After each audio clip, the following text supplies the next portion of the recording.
I don't know about you, but I'm the type of photographer that has to have like extra gear in the car. I have like two extra light stands. I have extra lights that I bring. I even have an old school DSLR kit in the car while I'm shooting events in case something happens. Run to the car, get the old DSLR. I have a little bit of a dilemma today because I'm doing a shoot that requires me to be a commuter, which means I have to carry everything with me. And having the luxury of a car, in a car I throw C-stands in there that are super heavy. I've thrown all the just-in-case stuff in the car, and it almost becomes like a little closet for extra gear. Okay, okay. So today I'm going to show you what I usually take to an event with me, the backup to the backup, and how today is going to be a little different. But also the bigger picture, because I think thinking about gear, there are two things that you kind of have to have in your mind. The first one is knowledge about what your gear can do. And the second one is, where are you shooting? Like, what do you actually need? And I think this is the one I have a problem with because, like Batman, I like to have everything on the utility belt to just be like, yeah, let's do that. So let's start with the needs. So today I'm shooting a temple session, and most of my temple sessions, again, having the luxury of the car, I have very large lighting gear because my style, I like to have painterly soft light. And with the car, this allows me to have a 7-foot umbrella. It allows me to have 3 light stands to set up 3 lights. I have a rolly cart where I can roll everything into a very large temple. There's a parking lot to park in, but not today. Today we're jumping on a train and we're showing up to a smaller temple. So location. So instead of having everything, now I'm thinking of the place and what I'll definitely need. But more than the fear that something's going to go wrong, it's knowing your gear and the things you can get away with. Like, for example, if my 28 millimeter lens craps out, yes, I could do everything with a 50.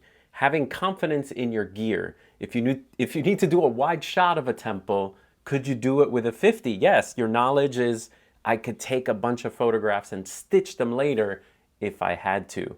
So knowledge of location will pare down your gear, but also knowing what your gear can do and what you can get away with. Like, for example, if my trigger craps out, I usually have a backup trigger and one in the car because of that fear. Well, now I know if these triggers crap out on the Godox, I know that my main Godox flash, I can change it to trigger mode and it can become a trigger. And then my second light is also a trigger.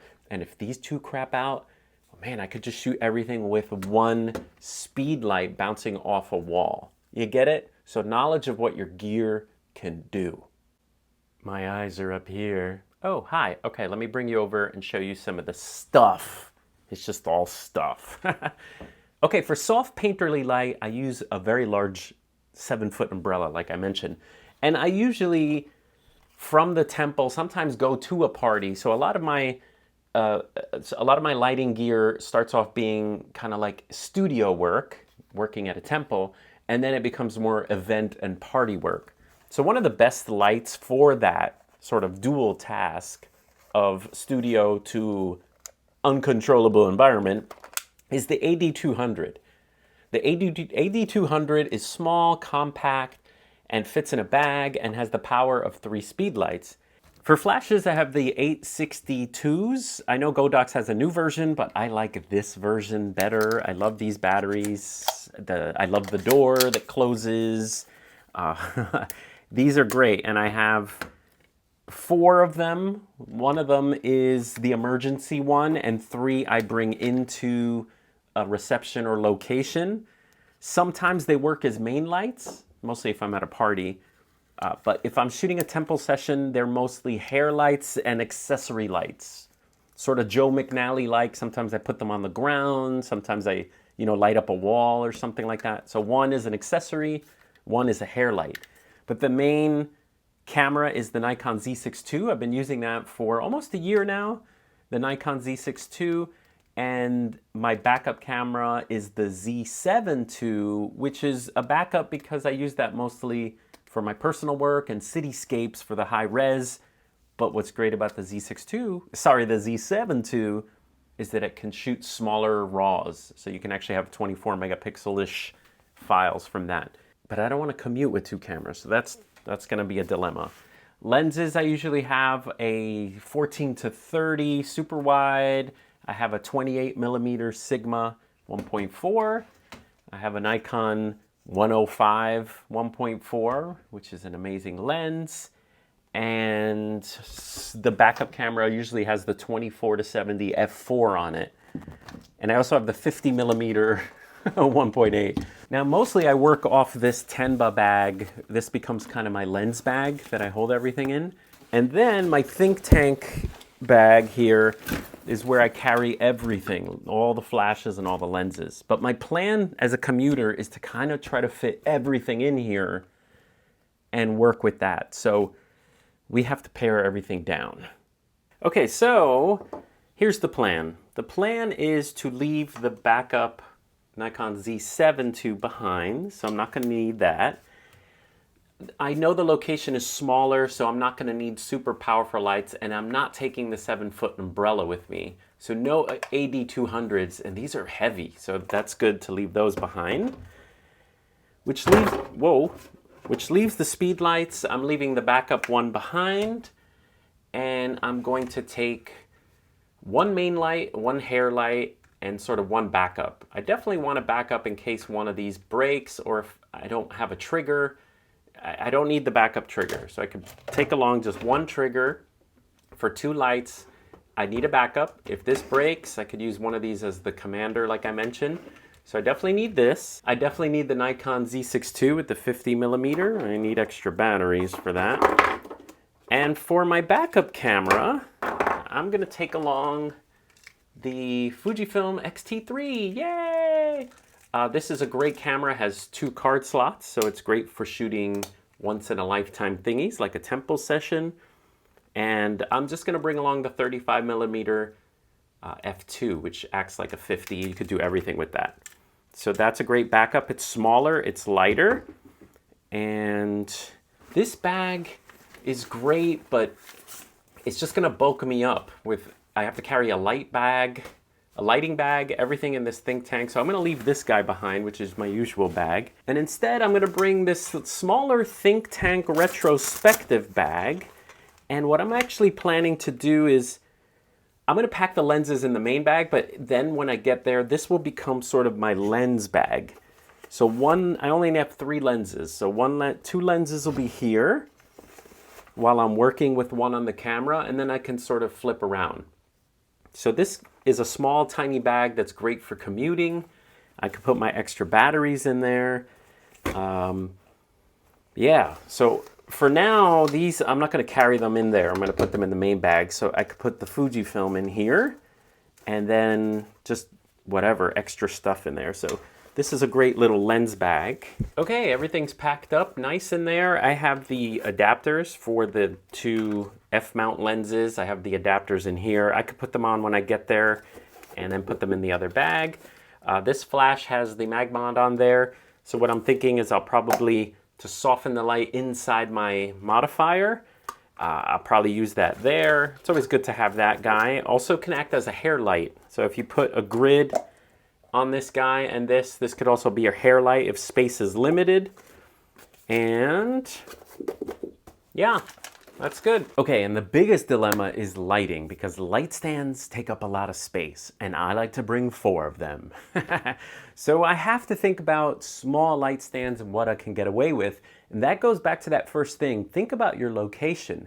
I've been in temples where I've actually had to bring a ladder and have almost a 15-foot light stand so that I could get the light up where the child reads the Torah.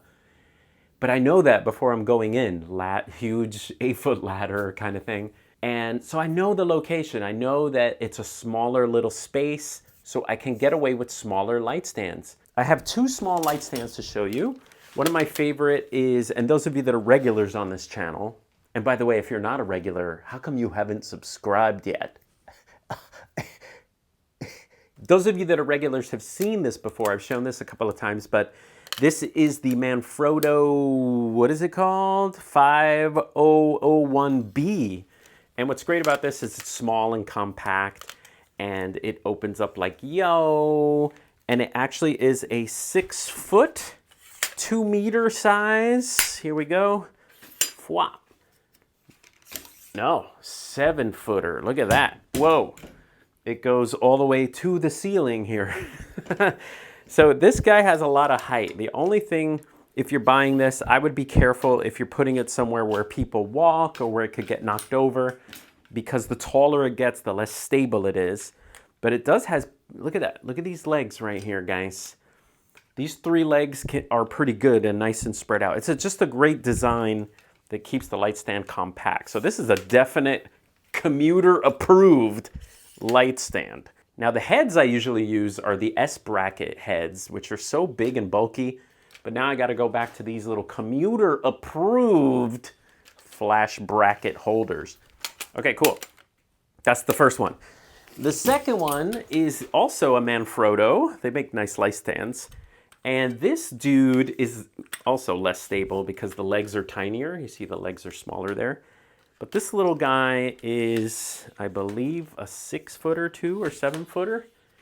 Let's see. Same, 7 feet. And that is high enough for what I'm using. And again, I kind of invented my own little bracket here. You see this little flash bracket? This comes from the AD300. And I just put one of these little flash holders on there.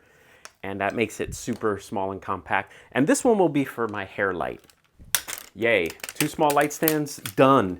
Now the biggest dilemma is my favorite light is that 7 foot huge umbrella. For those of you that don't know, the bigger the light and the closer you put it to people, the softer it is, the more painterly it is. That's what I'm going for. And that's my biggest dilemma, because if I don't get my look, it's gonna be kind of sad. So what I've decided on is something that's compact, but still large. And it's the 47-inch, 120 centimeter Neewer. By the way, these are built so crappy. This is kind of like my 5th one. I have to figure out a way to make this one last. And just for the little, like these little umbrella legs, you know, these little umbrella legs here, they end up popping through the fabric because over time they just, you know. So I need to put little metal tips or sew or do something because I keep popping the little, you don't care about that. Anyway, this guy, 47 inch, now it's smaller than 7 feet. I don't know if you know that, 47 inches is not 7 feet. But again, it's the relative distance to your subject. So if I get it closer, I should be able to at least get some soft light. Commuter approved. And then for hair light, I could use a bare flash, but for temple sessions, it's usually, like I said, painterly and soft. So I always like to modify my hair light, and I usually put a grid on them, but this is also a Neewer. And this guy is a, same thing, square, small. I love these because they're just so easy to break down. They're so light. They don't have, you know, like a Bowens mount or something on there.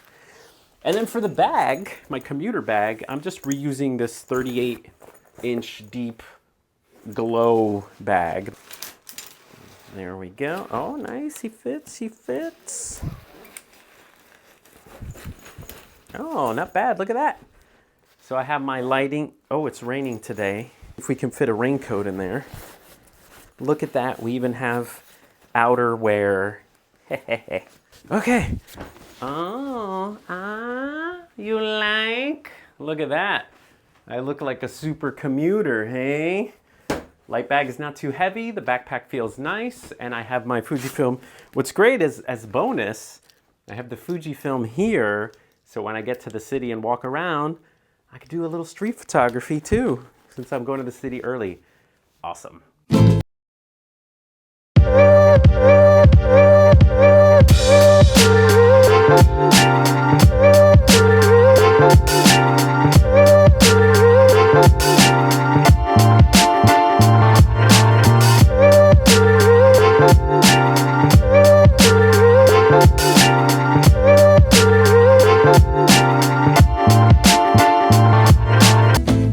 Commuter setup success. So the photographs were a success. I got pretty close to what I usually get as far as soft painterly light goes. It definitely was more of a challenge with the 47-inch modifier. And the other challenge was this wasn't a usual temple session. This was more of a rehearsal where I was a little bit of a fly on the wall and could only capture the child practicing, which was a little tougher than usual, where I can put people anywhere I want and lights anywhere I want. Overall, my goal is always the same, to capture beautiful images of my client's child, of them, and just to capture this moment. And those of us behind the scenes that understand light stands and lighting and distance and softness, we're the ones that stress about this, but all they'll remember is their child during this time. And I think that's most important. So I think I succeeded in that. And I hope that you got something out of this video. Please hit like if you did. And I'll see you guys next time. See ya.